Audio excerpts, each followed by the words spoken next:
नमस्कार फ्रेंड्स, आजच्या या नवीन व्हिडिओमध्ये नवीन जो पोर्शन आहे ग्रामरचा हा आपण या ठिकाणी घेऊन आलो आहेत तुमच्यासाठी खास 8, 9, 10, 11, 12 कॉम्पिटिटिव्हचे जे एक्झाम देणारे जे विद्यार्थी आहे त्या सर्व विद्यार्थ्यांसाठी. आता महत्त्वाचा पोर्शन कोणता आहे जो ॲक्च्युली कमी वेळामध्ये आपल्याला आयडेंटिफाय करून पटकन सॉल्व करता येईल असा पोर्शन ग्रामरचा. ठीक आहे, व्याकरणचा. चला आता सुरुवात करूया. पंक्च्युएशन तुम्ही कदाचित नाव ऐकलं असेल. याच्यामध्ये काय म्हणतं, punctuation is the art of putting correct marks at the appropriate place while writing some important marks also given that there. Okay, एक आर्ट आहे. जेव्हा आपण लिहितो त्यावेळेस एक सुटसुटीत आणि नीट ते सेंटेन्स कोटेशन आयडेंटिफाय करण्यासाठी, ओळखण्यासाठी किंवा रायटिंग स्किलमध्ये जो पार्ट आहे, जी पद्धत आहे त्या पद्धतीनं लिहिण्यासाठी ही कला त्या ठिकाणी वापरल्या जाते. ठीक आहे, बघू याला इंग्लिशमध्ये कसं वापरतात ते सुद्धा बघू आपण. चला सुरुवात करूया आपण. पहिलं आहे कॅपिटल लेटर. पहिलं आहे कॅपिटल लेटर म्हणजे कोणतेही सेंटेन्स आपण जेव्हा लिहितो, सुरुवात करतो तर ते कॅपिटल लेटरने सुरुवात व्हायला हवं. आलं लक्षात? To begin a sentence with a capital letter. For proper noun म्हणजे एखाद्याचं नाव जरी आपण कुठेही लिहित असेल त्या ठिकाणी सुद्धा आपल्याला कॅपिटल लेटर वापरायचं आहे. For words like I and pronouns referring to God, देवाच्या संदर्भात कुठलं प्रोनाऊन जर आपण वापरत असेल तर त्यावेळेस सुद्धा आपल्याला कॅपिटल लेटरने सुरुवात करायची आहे. लक्षात आलं? तर आता त्यानंतर दुसरा आहे फुल स्टॉप. फुल स्टॉपमध्ये तुम्हाला माहिती आहे एक डॉट असतो, त्याला सेंटेन्स पूर्ण लिहून झाल्याच्या नंतर आपण ते लिहितो किंवा वापरतो. At the end of assertive and imperative sentence we use that there full stop. Okay. Second, after abbreviation and initials. काही इनिशियल आणि ॲब्रिव्हिएशनचा जो पार्ट जो असेल तर त्या ठिकाणी आपण फुल स्टॉप वापरतो. थर्ड आहे कॉमा. कॉमा कशासाठी वापरतो बघा. To mark off a quotation from the rest of the sentence in direct speech. Direct स्पीचमध्ये खास या कॉमाचा आपण उपयोग करतो. To separate coordinate clauses in a sentence. जेव्हा क्लॉजेस आपण वेगवेगळे लिहितो त्यावेळेस सुद्धा या कॉमाचा आपण काय करतो, उपयोग करतो. नेक्स्ट आहे एक्सक्लामेशन मार्क. नाही, एक मिनटं. To separate words in a list.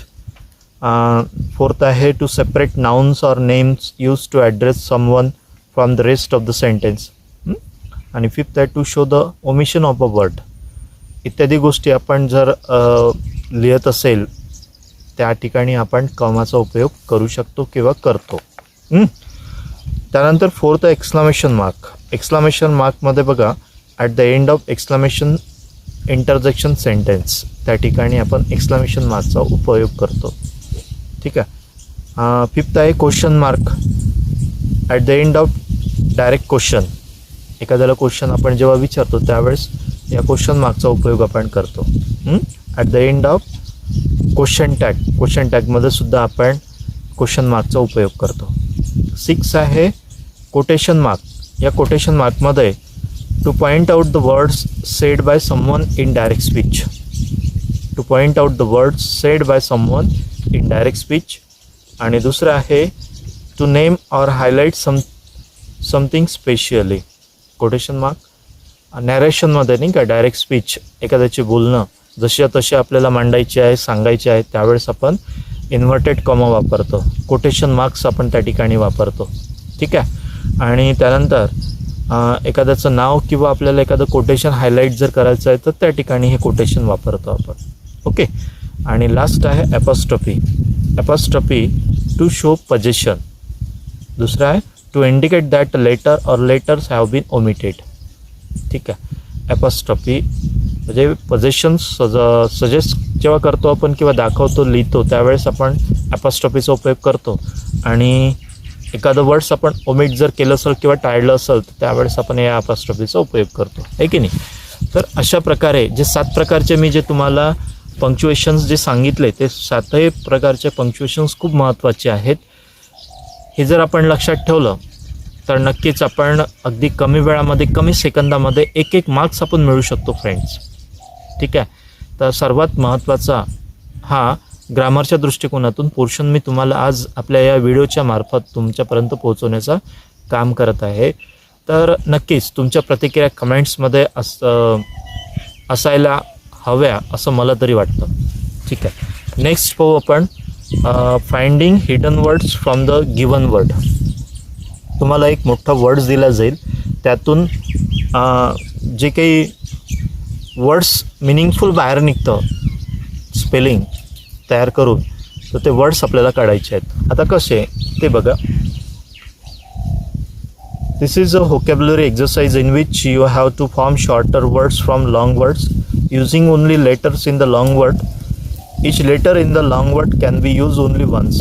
However, if a letter is repeated in the long word, it can be repeated in the short word too. ठीक आहे. तर वर्ड्स रिपीट नाही व्हायला पाहिजे. जे आपण लेटर वापरून जे वर्ड्स बनवू ते मिनिंगफुल असायला पाहिजे, अर्थपूर्ण असायला पाहिजे. त्याचं उदाहरणसुद्धा तुम्हाला देतो आहे. ठीक आहे. आता एक एक्झाम्पल दिलं आहे तुम्हाला. रिपीटेड यापासून कुठले कुठले वर्ड्स आपल्याला छोटे शॉर्ट तयार करता येईल ते बघू.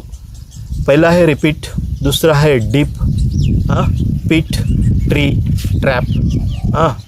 तर अशा प्रकारे हे जे एका रिपीटेड वर्ड्सपासून शब्दापासून आपण जवळपास 5 वर्ड्स नवीन तयार केले. फ्रेंड्स, आपल्याला एक नवीन लँग्वेज इंग्लिश शिकायची जर असेल ना, तर असा एक शब्द लक्षात घेऊन आपण अदरही असे वर्ड्स तयार करू शकतो. ठीक आहे. ही स्किल जर आपण आपल्यामध्ये जर ठेवली किंवा अशी मानसिकता आपण तयार जर केली शिकण्याच्या दृष्टिकोनातून, तर नक्कीच आपण ही लँग्वेज कमी वेळामध्ये शिकू शकू, याचं ज्ञान प्राप्त करू शकू असं मला तरी वाटतं. ठीक आहे. तर छान पार्ट आहे हा. नेक्स्ट आहे मोन्युमेंटल. सो मोमेंट हे मेंटल, मिंट, माउंट हे वापरतो आपण. Spirituality, spiritual, spirit, ritual, spiral. International, national, nation, intent, train, learn. ठीक आहे. Conference, confer, fence, force, unforce. Information, inform, formation, nation. ठीक आहे. Making meaningful sentence using given phrases. नवीन part. आपल्याला दिलेल्या फ्रेजमधून त्या फ्रेजला आपल्याला सेंटेन्समध्ये वापरून दाखवायचं आहे असं सुद्धा क्वेश्चन विचारतं आहे. ठीक आहे. तर बघू कुठला फ्रेज आहे आणि कशा त्याला आपल्याला सेंटेन्समध्ये वापरता येईल. To show off, TO2 SHOWOFF off. A person who shows off is not like by others. जो व्यक्ती दिखावा करण्याचं काम जो करतो तो इतरांना आवडत नाही. ठीक आहे. To look down on. To look down on example बघा. Chintan has always look down on his brother.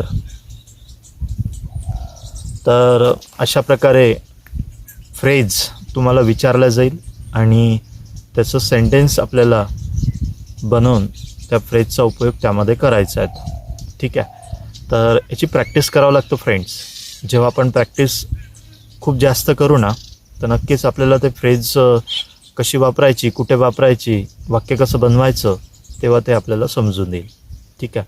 तर आज मी या व्हिडिओमध्ये 2 महत्त्वाचे पार्ट तुम्हाला सांगितले. एक पंक्च्युएशन आणि दुसरा आहे एक 3 सांगितले आहे ना. पंक्च्युएशन संदर्भात आपण डिस्कस केलं. नंतर आहे आपण हिडन वर्ड्स या संदर्भात आपण बोललो. आणि आता थर्ड वन इज द फ्रेजला वापरून आपल्याला वाक्य तयार कसं करता येईल या संदर्भामध्ये. तर तीनही पार्ट जे होते ग्रामरचे खूप महत्त्वाचे होते. मला तरी असं वाटतं की नक्कीच अशीच नवीन नवीन माहिती मिळवण्यासाठी चॅनलला सबस्क्राईब, लाईक, शेअर आणि तुमची प्रतिक्रिया नक्की असायला हवी असं मला वाटतं. ठीक आहे. या ठिकाणी थांबूया. व्हिडिओ कसा वाटला तर नक्कीच सांगा. थँक्यू.